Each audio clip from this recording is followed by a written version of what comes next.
on matters education still not being handled properly. The transition in this newfound social health insurance funding model. And one wonders, are you getting the feeling that this administration could be biting a little bit more than they can chew? Why so many radical shifts in what had already been working, yet you can clearly see they're not able to handle? It is utter confusion, and is largely because the foundation of Kenya Kwanza probably was not fixed in a very strong ground.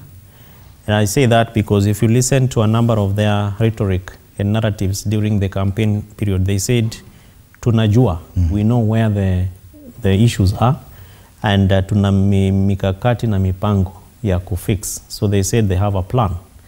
And the plan, unfortunately, Fred, was based on, now it is appearing that it was largely based on thoughts which were not either,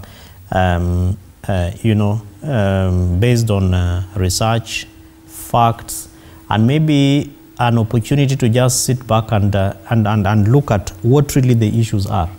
Because from some of the work that we do within the health sector, part of the conversations that people, particularly the stakeholders and the practitioners, are saying is that NHIF was not that bad. The only challenge that NHIF had was, again, transition or transmission from the money from government to various hospitals or institutions, which is still grappling NHIF even as we move into SHIF. And therefore, what certain people thought about, particularly within the moving money issues, was corruption. So what Kenya Kwanza picked up from NHIF to SHIF was basically corruption, without necessarily looking at what are the benefits. Because really, now we see that the transition between NHIF and SHIF is quite a challenge, because one, probably there is no mechanism to be able to do it. And if you look at some of the conversations still border on the bigger issues, the corruption. Look at a system that you buy a system for more than, hundreds of billions of shillings, and you cannot say how that system is going to work.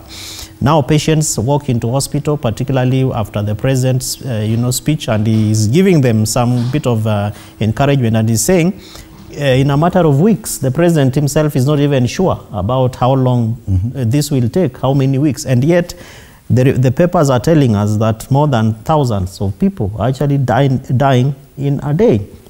It means, Fred, that probably Kenyans are on their own, and that the only person that we can stand with is God. Because if the government, particularly at the level of the presidency, is not sure, and I also watched a session with the Cabinet Secretary of Health, and she also wasn't sure about the transition between NHIF and SHIF, and even how SHIF. There's one thing they're sure of, though, is the fact that any person in formal employment will, at the end of this month, be deducted 2.75% of their gross income towards funding this new